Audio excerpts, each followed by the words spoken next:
நல்லா எழுதி வச்சுக்கோங்க. நம்ம என்னடா 10 வருஷம் கூட தவம் பண்ணி போடுவான் குழந்தை.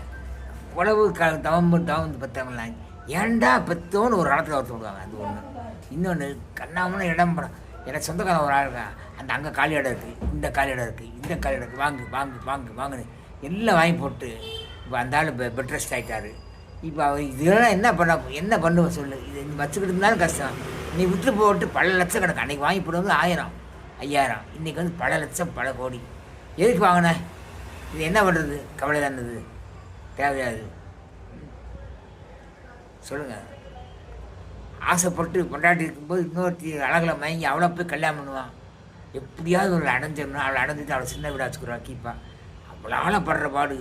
இங்கிட்டும் இடி அங்கிட்டும் இடி. கொண்டாடிட்டு இடி வாங்கணும், இவள்கிட்ட இடி வாங்கணும். அது சொத்து, பணம், பிள்ளைகள். எது